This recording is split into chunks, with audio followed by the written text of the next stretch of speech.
Bonjour tout le monde, j'espère que vous allez bien. On se retrouve aujourd'hui avec une nouvelle vidéo blabla. Ça fait très longtemps que j'ai envie de vous parler de ce sujet, mais je m'empêche d'en parler parce que je sais que c'est un sujet qui peut être clivant et qui peut amener un certain nombre de confrontations et de commentaires négatifs. Et lorsque j'ai décidé de revenir un petit peu sur le devant de la scène et que j'ai préparé un peu mon programme de vidéos, je me suis dit que j'en avais assez de cette autocensure et que j'avais envie de m'exprimer sur tous les sujets qui m'intéressaient. Et du coup, me voilà avec une vidéo où je vais essayer d'aborder avec vous le thème élargi de ce que l'on peut appeler l'écologie du quotidien. En tout cas, je vais essayer d'aborder avec vous les gestes que moi, petite citoyenne lambda, je pose au quotidien afin de limiter mon impact sur l'environnement et ma manière de penser une transition et une modification de mon mode de vie, mon mode de consommation, pour passer d'une simple consommatrice à une consomme-actrice. Je pense qu'au niveau résumé de ma vidéo, on est bon. Je suis assez fière de moi. Donc si ce que je viens de dire vous intrigue ou vous intéresse, je vous invite à rester avec moi pour la suite.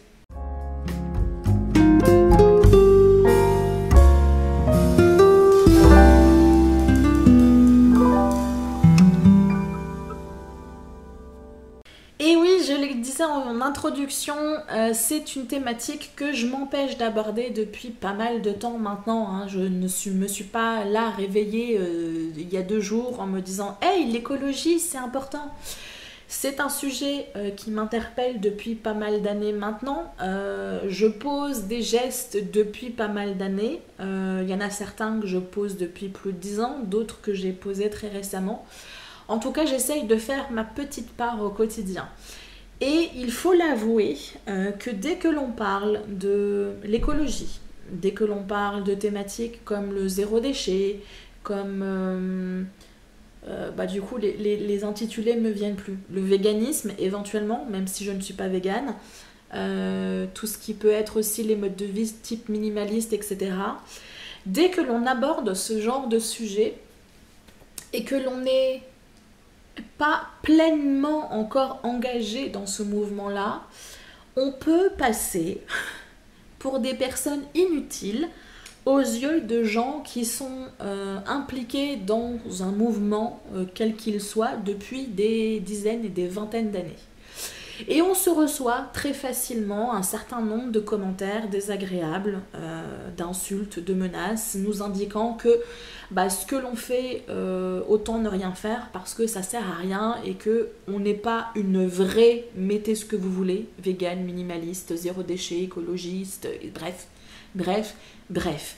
On ne fait pas ce qu'il faut comme il faut. Et c'est la raison pour laquelle je m'étais tue depuis un certain nombre d'années.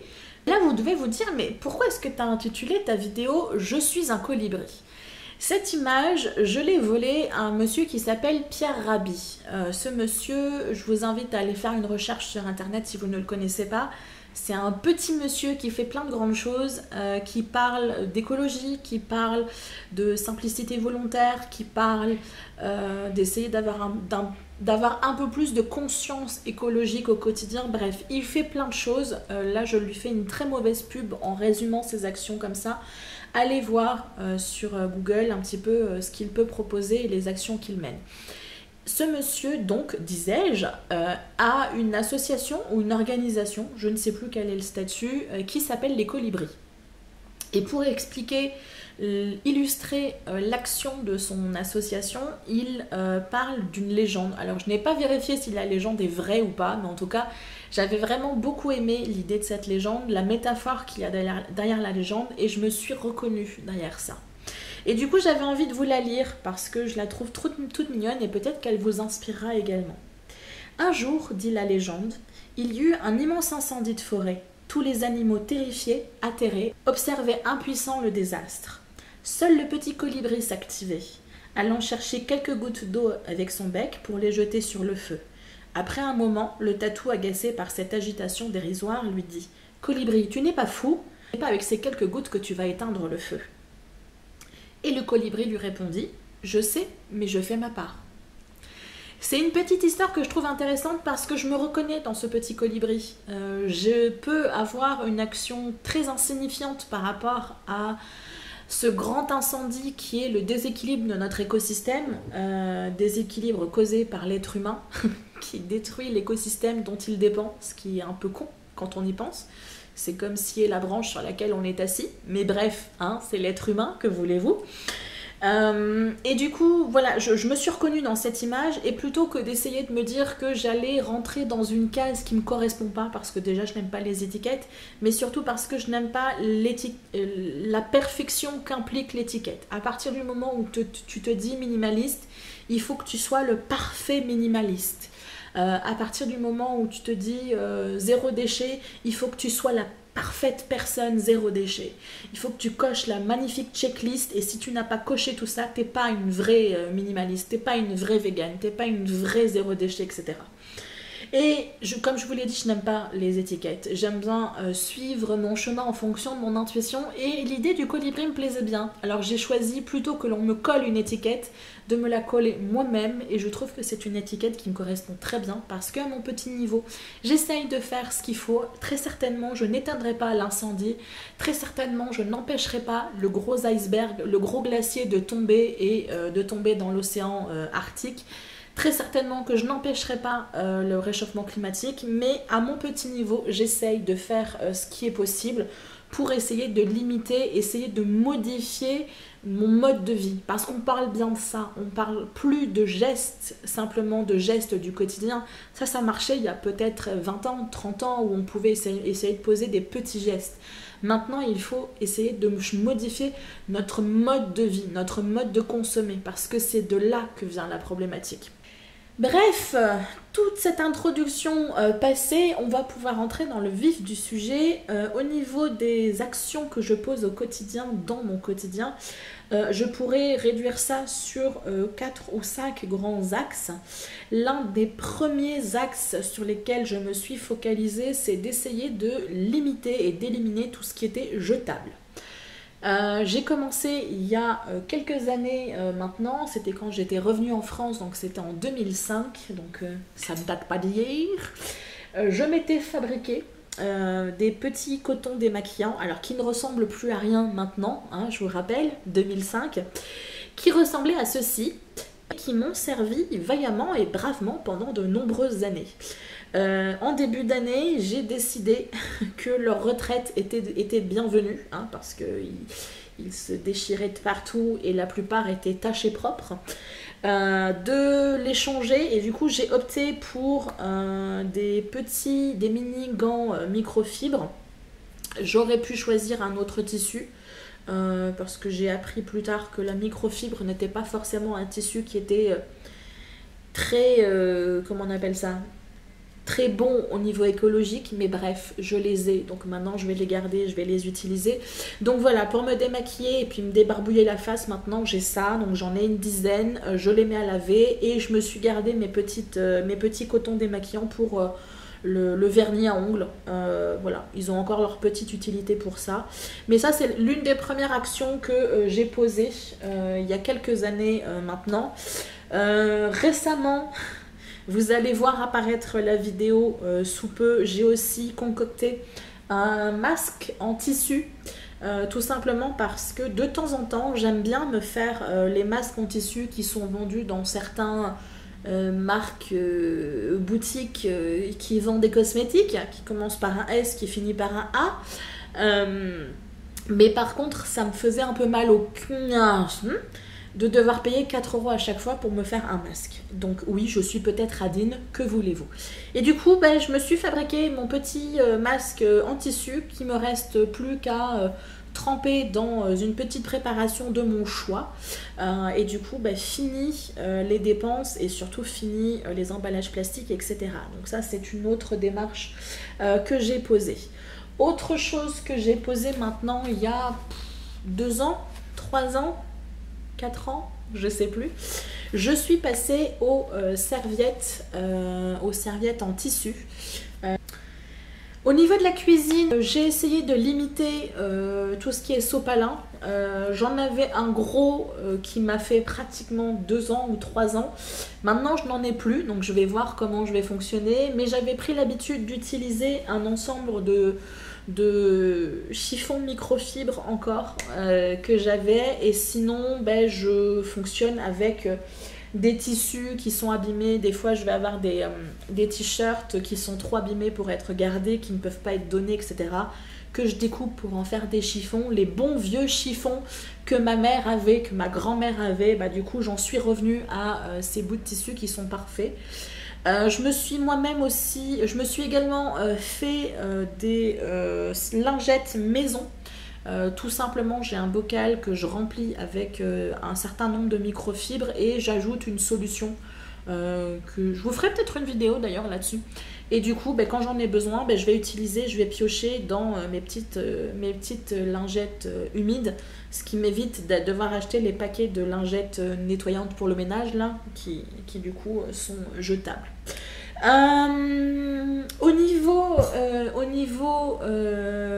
Éviter le jetable, je ne l'ai pas avec moi, mais vous n'avez pas forcément besoin de l'image. Je me suis acheté une bouteille en inox. Du coup, quand je sors, maintenant j'ai le réflexe de toujours la prendre avec moi, été comme hiver. Ça m'évite de devoir trimballer ou de devoir acheter une bouteille en plastique. Voilà. Starbucks, oui, honte à moi. Ça m'ennuyait à chaque fois de devoir utiliser le gobelet en carton ou en plastique si je décidais de prendre ma boisson glacée et d'utiliser la paille. Du coup, j'ai choisi d'investir dans comment ça s'appelle, dans une tasse isotherme, un tumbler si on appelle ça comme Starbucks. Je ne l'ai pas pris chez Starbucks parce que le format que moi je prends habituellement, qui est la plus grande taille des boissons, Starbucks ne propose pas cette taille-là en tasse, enfin pas en France en tout cas. Donc du coup, je l'avais acheté sur Amazon. Si je retrouve le lien, je vous le mettrai en barre information. Et je me suis également acheté des pailles en inox également pour pouvoir aller au Starbucks déjà équipé. Ça évite de créer des déchets et en même temps j'ai je crois 30 centimes de réduction, donc c'est tout bénef. Juste un petit aparté par rapport à ça, parce que je trouve que la paille est un peu le symbole du zéro déchet. Très souvent, quand je regarde des vidéos sur le zéro déchet, l'objet principal qui apparaît, c'est la paille. Et vous avez ces mêmes personnes qui vont faire une vidéo 6 mois, 1 an après, et qui vont vous dire bah finalement j'ai acheté tel objet et tel objet, j'en avais pas besoin. Quand vous vous lancez dans une démarche d'essayer de limiter tout ce qui est jetable, etc., regardez les vidéos des autres, c'est intéressant parce que ça vous permet de voir un petit peu ce qui est possible, ce qui est faisable, vous donner des idées. Mais toujours essayez d'adapter les idées qu'on vous propose à votre quotidien. Moi, j'ai acheté des pailles en inox parce que je vais au Starbucks une fois minimum par semaine, voire 2 fois, voire 3 fois parfois quand je fais ma faux folle. Ce qui implique qu'à chaque fois, j'ai un gobelet en carton. Alors pas forcément parce qu'il m'arrivait de prendre les tasses normales, les tasses en dur. Mais si je prends glacé, ben, je n'avais pas d'autre choix que d'avoir le gobelet en plastique, plus la paille en plastique, etc.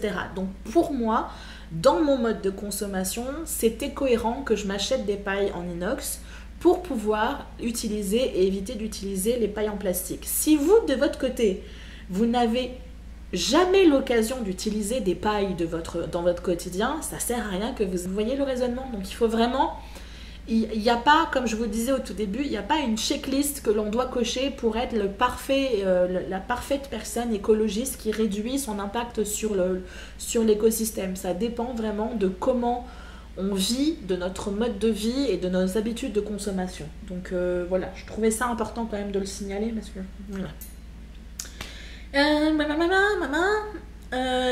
Dans le même ordre d'idée, je suis passée depuis peu, alors j'ai pas encore le réflexe, mais il faut que ça le devienne. Je me suis acheté des mouchoirs en tissu. Du coup, j'ai encore quelques paquets de mouchoirs qui traînent, mais j'essaye en majorité d'utiliser mes mouchoirs en tissu. Et j'ai toujours dans mon sac à dos, quand je sors, Pardon, une serviette en tissu également, comme ça m'évite d'avoir à utiliser les serviettes en papier. Et là où je vous dis, j'ai parfois de la difficulté à avoir le réflexe, c'est que j'ai pas forcément le réflexe de l'attraper ou de dire aux gens non, pardon, je ne veux pas de serviette, je vais utiliser la mienne. Donc, dans le même ordre d'idée que les pailles, je me suis mis dans mon sac, en fait, j'ai une petite pochette comme ça, dans laquelle je me suis mis en fait d'autres pailles. Comme ça, si je suis avec des personnes qui n'ont pas envie non plus d'utiliser, il y a plein de pailles en plastique, ça marche très bien. Mais j'ai surtout mis des cuillères, une cuillère, une fourchette et un couteau que j'avais à ma disposition. Comme ça, si je décide de manger un truc à emporter qui nécessite normalement une cuillère en plastique ou un couteau en plastique ou une fourchette en plastique, et ben, j'ai déjà ça à ma disposition. Et j'évite de gaspiller et je n'achète pas le kit exprès qui est vendu sur Amazon ou sur toute autre boutique qui essaye de vous vendre le kit du zéro déchet parfait. Voilà, vous avez ça dans votre cuisine, donc ça sert à rien de dépenser 15 € pour avoir un kit zéro déchet, vous l'avez déjà chez vous. Autre chose, mais là je n'y suis pas encore venue, mais c'est quelque chose que je mettrai en place par la suite. Pour l'instant, j'utilise encore beaucoup tout ce qui est surligneur, etc. Voire même les stylos, vous savez, les stylos billes avec du plastique. Mais quand eux seront finis, ben, je n'en rachèterai plus. Parce que je vais tout simplement utiliser des crayons de couleur. Bah ouais, ça marche aussi bien. Et c'est pas en plastique. Et c'est pas jetable. Donc c'est quand même beaucoup plus durable. Stylo plume à la place des stylos en plastique, je vous en ai parlé. Deuxième axe d'action dans mon quotidien, c'est éliminer tout ce qui est plastique et emballage inutile. Donc l'un des premiers gestes que j'ai posé, c'est que je suis passée au plat en verre plutôt qu'en plastique.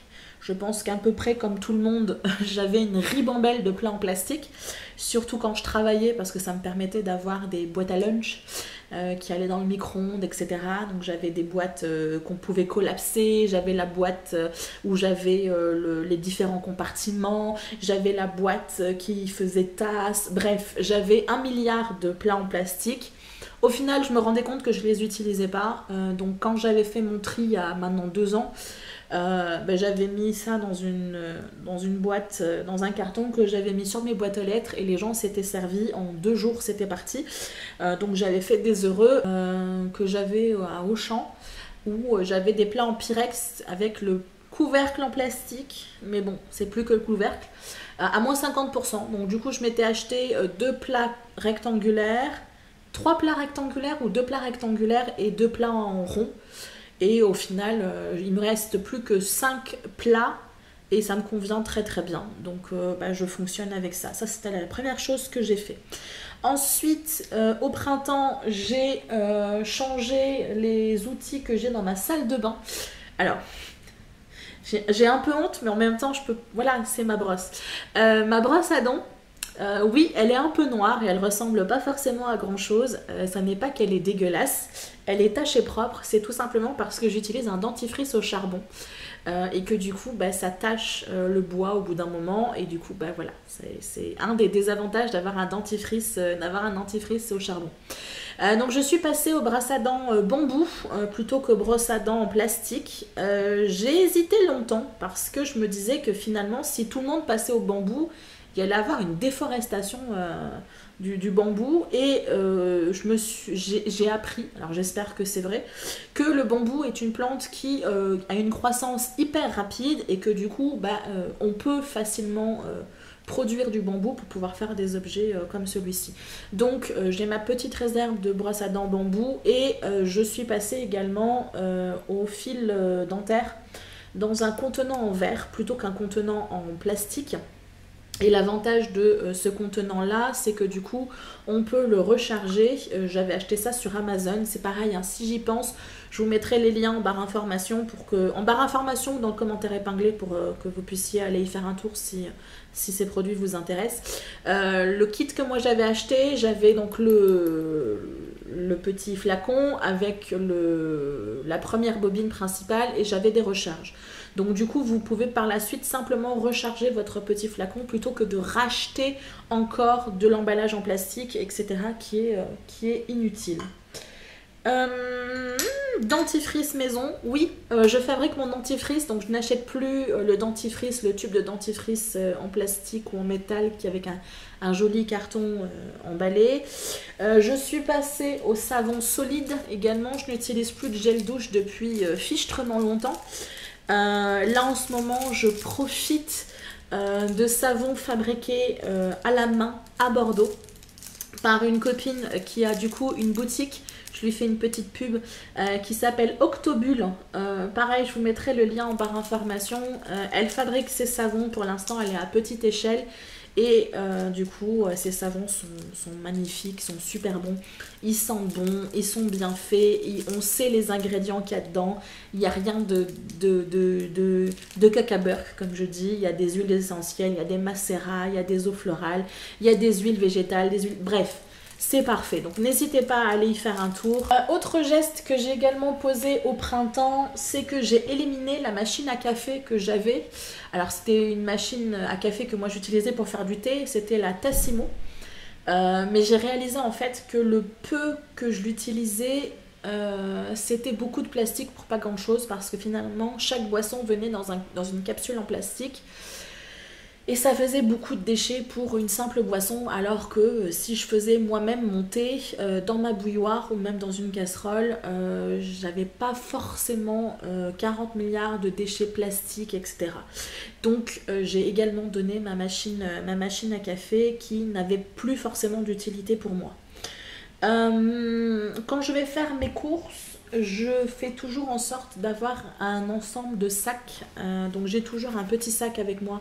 Ça m'évite d'avoir à utiliser les sacs en plastique. Les tout petits qui se déchirent si on éternue trop fort, ou les tout grands là. Donc j'ai toujours ça avec moi. Et très souvent je vais avoir également, surtout si je prends mon pouce mémé, mon caddie de course pardon, je vais avoir genre des tote bags plus ou moins grandes pour pouvoir ranger des choses. Je m'étais même aussi acheté des sacs à vrac qui me servent un petit peu, mais j'ai pas encore le réflexe de faire ça. Déjà parce que j'ai pas forcément beaucoup de rayons vrac dans mon coin. Il y a une épicerie vrac, mais elle n'est pas excessivement loin, mais c'est compliqué pour moi qui suis du coup avec une canne. Ça implique que j'y aille avec mon pouce mémé, avec mes sacs à vrac, mes bocaux, etc. dans le pouce mémé. Ça va nécessiter pas mal de logistique et de complications pour moi par rapport à ma situation. Mais je voudrais essayer vraiment d'aller un peu plus sur le vrac. Pour vraiment limiter tous les emballages plastiques, même les emballages en papier que l'on peut faire. Voilà, ça c'est quelque chose également que je fais. Au niveau de ma cuisine, pareil, dès que j'ai un ustensile qui doit être remplacé, je le remplace par un ustensile en bois et plus en plastique ou en silicone. C'est un choix que j'ai fait. Et écologique et esthétique. Je préfère avoir des ustensiles en bois qu'en plastique. Donc voilà, j'ai différents produits. J'ai vu d'ailleurs sur Amazon qui propose le set que moi j'ai acheté en plusieurs. Ils le proposent en kit. Donc voilà, j'essaierai également de vous remettre le lien en barre d'information. Mais voilà, donc au fur et à mesure, là j'ai pratiquement, je crois qu'il me reste encore 2 ustensiles en plastique silicone, il me semble. Ah oui, si, la spatule, une spatule en silicone, et le pinceau de cuisine que je n'ai pas encore remplacé parce que je les utilise pas forcément, donc ils sont pas encore abîmés, donc je vois pas l'utilité de les jeter, de faire un déchet alors qu'à la base je pourrais encore les utiliser. Dans mon quotidien, je bois encore du coca. Je sais que c'est pas bien, mais du coup j'essaye d'apaiser ma conscience en n'achetant plus que des canettes de coca et non plus des bouteilles en plastique de coca. Financièrement, je ne peux pas me permettre d'acheter des bouteilles en verre de coca parce que ça coûte une blinde. Et que surtout, je n'ai pas dans mon entourage proche de bornes pour pouvoir recycler le verre. Donc du coup, bah, ça sert à rien que je crée un déchet que je ne peux pas moi après recycler. Voilà. Au niveau consommation également, je fais attention à limiter ma consommation de produits industriels. Donc pour ça, mon corps m'aide énormément parce qu'il supporte de moins en moins les produits industriels. Donc je suis de plus en plus obligée de cuisiner moi-même, ce qui n'est pas plus mal d'un point de vue santé et d'un point de vue financier. Ça, je vous l'avais déjà dit dans mes vidéos budget. Très souvent, ça coûte moins cher de fabriquer soi-même les choses. Ça nous demande un peu plus d'investissement temps, mais un peu moins d'investissement pécunier.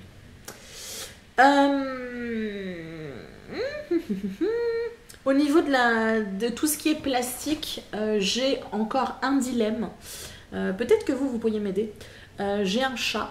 Et qui dit chat dit caisse, qui dit pipi et caca, et qui dit devoir emballer pipi caca. Donc j'utilise parfois les emballages de mes croquettes, enfin pas de mes croquettes, mais des croquettes de mon chat. J'achète ça en petit format parce que c'est tout ce qu'il y a autour de chez moi. Et du coup, bah, j'utilise souvent ça pour pouvoir le jeter. Et ça me fait un jour. Et sinon, j'utilise des sacs en plastique. Donc si vous avez des idées, dites-le moi. J'ai vu que certaines personnes utilisent des enveloppes qu'elles recyclent, elles reçoivent du courrier, etc. Mais sauf que moi, je reçois pas du courrier tous les jours. Donc j'aurais pas forcément assez d'enveloppes pour pouvoir... Et puis moi, c'est genre des big pipi et des big caca qu'elle fait. Donc ça rentre pas dans l'enveloppe tout ça. Donc voilà, pour l'instant, je suis encore avec mon petit sac en plastique. Et tous les jours, je me dis, ah, ça m'énerve. Mais voilà, c'est pour ça que je vous dis, des fois, on est obligé de faire aussi avec les impératifs que l'on a dans notre quotidien. On ne peut pas être parfait parce que notre environnement ne l'est pas. Donc on fait notre maximum avec les impératifs que l'on a autour de nous. Donc, mais si vous avez une idée, une alternative, n'hésitez pas à me le dire parce que franchement c'est quelque chose qui m'intéresserait pour les pipis et les caca de chat. Autre point, un axe de modification que je fais dans mon quotidien, c'est que je simplifie mes routines, notamment mes routines beauté, et je réduis les produits que j'utilisais au quotidien. Vous savez, le nettoyant pour le visage, après la lotion astringente, après la crème hydratante, la crème de jour, la crème de nuit, le sérum, Bref, on peut facilement devenir une boutique Sephora sur notre lavabo. Donc du coup, moi j'ai beaucoup réduit les produits que j'avais déjà à la base. Donc mon maquillage, mes vernis à ongles. Pour vous illustrer ça, si vous me suiviez sur Instagram, il y a 4 ans, quelque chose comme ça, j'avais fait une photo, elle n'y est plus d'ailleurs, je l'ai supprimée, où je montrais que j'avais à peu près 150 vernis. Voilà. Là maintenant, ma collection se réduit à 10 vernis. Et je crois que je vais pouvoir en enlever encore 2 parce que je me suis rendu compte que finalement je les utilisais pas. Donc beaucoup de réduction au niveau de mes produits. Et puis du coup... une réflexion beaucoup plus intense quand j'en achète de nouveau. Déjà, je pars du principe que tout ce qui est maquillage, si j'avais à racheter, ce qui pour l'instant n'est pas le cas. Pour l'instant, je reste avec mon maquillage Made in China Kaka Burke, tant pis. Mais si à un moment donné j'avais à changer, je prendrais quelque chose de meilleure qualité. Pareil pour les vernis à ongles, si j'avais à changer, j'irais vers des marques comme Zoya, je crois. Qui du coup élimine 5 des plus gros produits chimiques dans les vernis, bref, voilà. Donc je pourrais complètement m'en passer, hein, ça serait encore mieux, mais je décide que je veux encore en utiliser un petit peu, mais je ferai les choses comme il faut par rapport à ça. Au niveau de la routine beauté, ben, je suis revenue un peu au basique, c'est-à-dire que j'ai énormément limité les produits. On est, comme je vous ai dit, sur...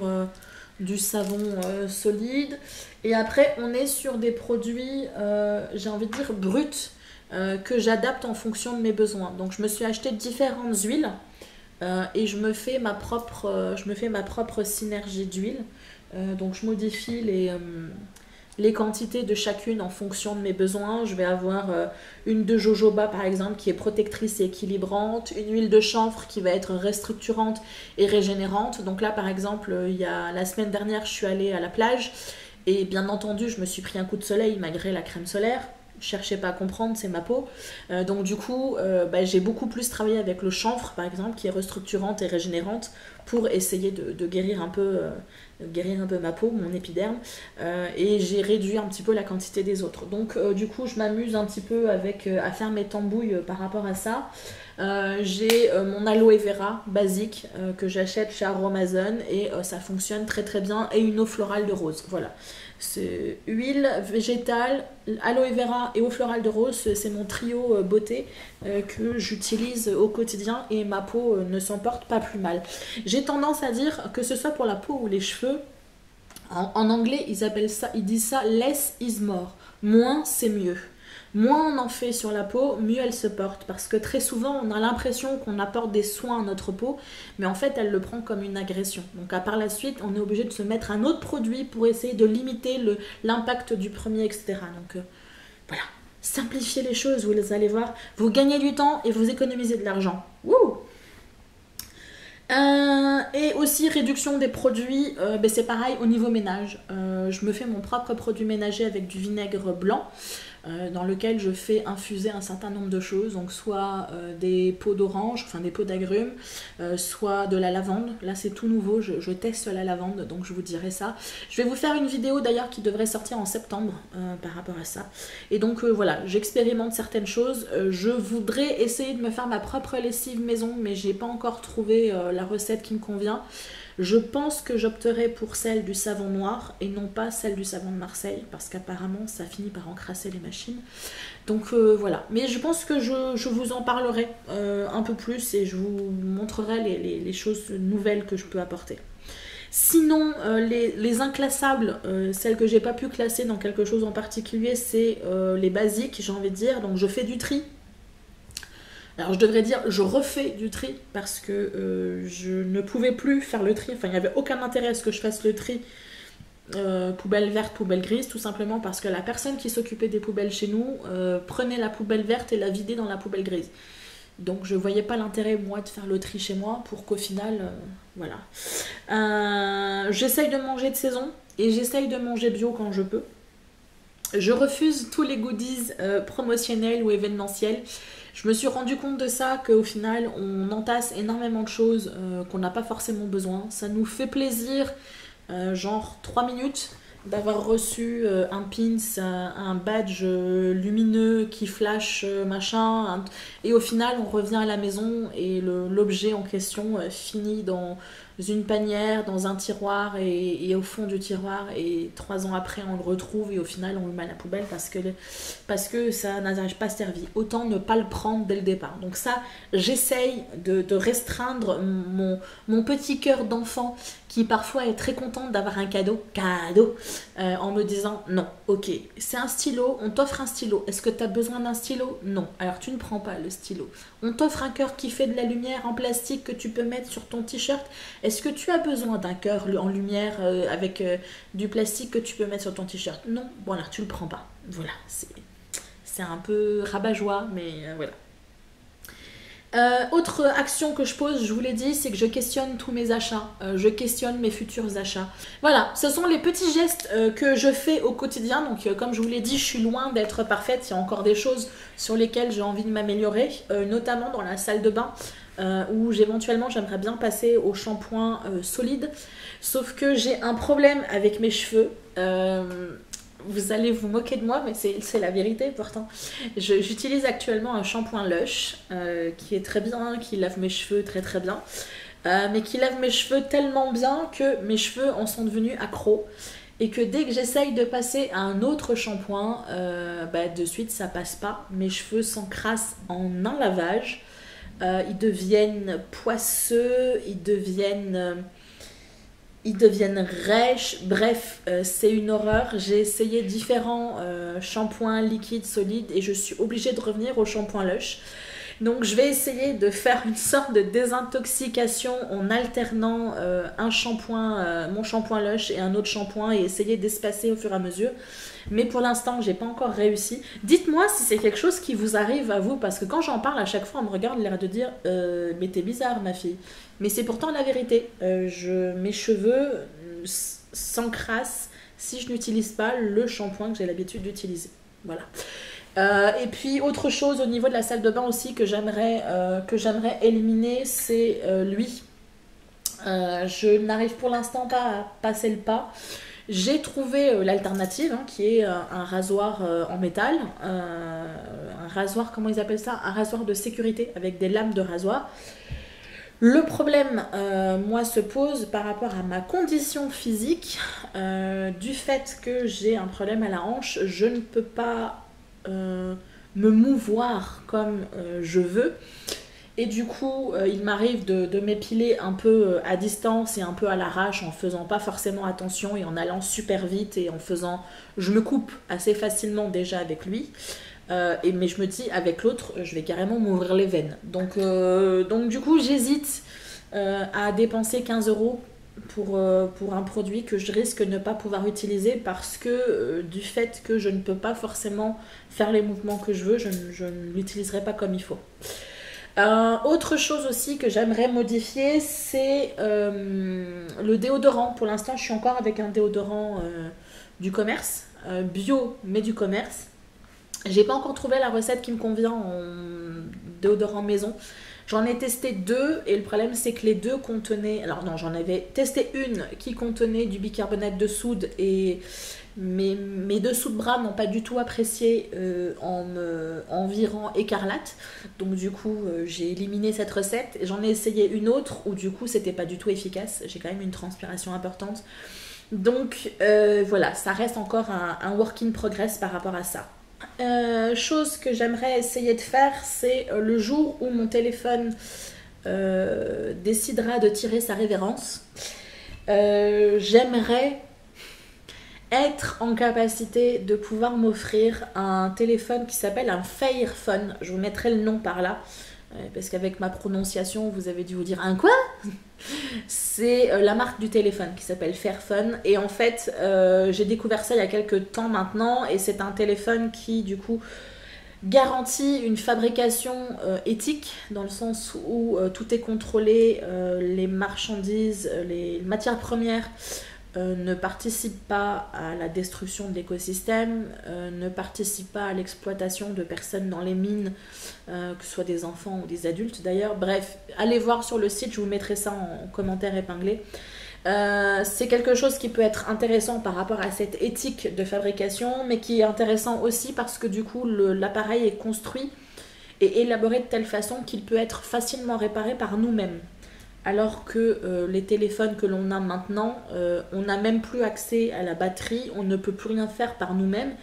On est dépendant du service après-vente et de l'usine pour réparer s'il y a réparation. Et parfois même, on demande qu'ils nous le réparent et ils nous disent très clairement, ça vaut pas le coup, il vaut mieux que vous en changiez. Donc je trouve cette idée de...